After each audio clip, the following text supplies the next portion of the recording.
আসসালামু আলাইকুম। মরিশাসে নতুন সরকার যেহেতু বাঙালির প্রতি একসময় মানবিক ছিল, সেই আশা নিয়ে বলা যায় তিনি হতেও পারে আবার নতুন করে লোক নিবেন। কিন্তু এটা এতটা কাছে নয় এবং সহজও নয়।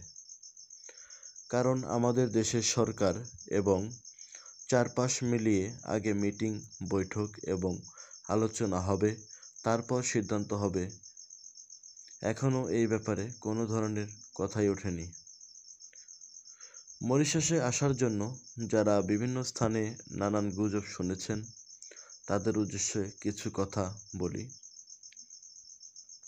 মরিশাস সুন্দর একটি শান্তি শৃঙ্খলাময় দেশ। এদেশের মানুষ শান্তিপ্রিয় এবং কোনো ধরনের দুর্নীতি, অমানবিক কাজ তারা পছন্দ করে না। বাংলাদেশি ছেলে বা মেয়ে যেখানে আছে সেখানে কিছু না কিছু ভেজাল সমস্যা থাকবেই। আজকের এই ভিসা বন্ধের একমাত্র কারণ বাংলাদেশিরা। নতুন সরকার চায় দেশকে সুন্দরভাবে পরিচালনা করতে, তাই নতুন করে আর কেউ অবৈধ হবেন না।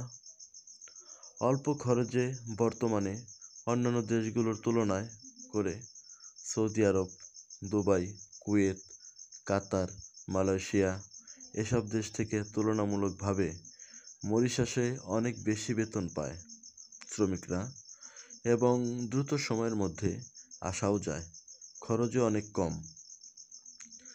যাদের পাসপোর্ট বিভিন্ন এজেন্সিতে দেওয়া ছিল অনেক আগেই, যারা আসতে চেয়ে বারবার ব্যর্থ হয়েছেন অথবা যারা যে কোনো প্রক্রিয়ায় হোক আসতেই চান, তারা অতি উৎসাহিত হতে গিয়ে এমন কিছু করবেন না যেন ওই দেশের শ্রমবাজার নষ্ট হয়ে যায়।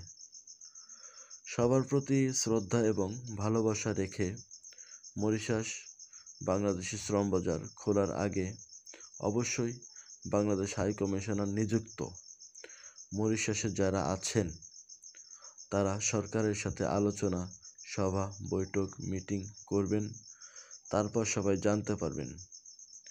এখন এটি কবে করবে বা কবে করতে পারে এরকম সিদ্ধান্ত কিন্তু এখনো হয়নি। আমাদের এই উজান ভাটি অফিসিয়াল চ্যানেলটির প্রতি বিশ্বাস রাখুন, সঠিক তথ্য পাবেন ইনশাল্লাহ। এমনকি নিত্য নতুন আপডেট ভিডিও পেতে আমাদের চ্যানেলটি সাবস্ক্রাইব করে পাশেই থাকবেন। এমনকি এই চ্যানেলটি শেয়ার করে দিবেন আপনাদের বন্ধুদের সাথে। তো সবাই ভালো থাকবেন, সুস্থ থাকবেন। আসসালামু আলাইকুম।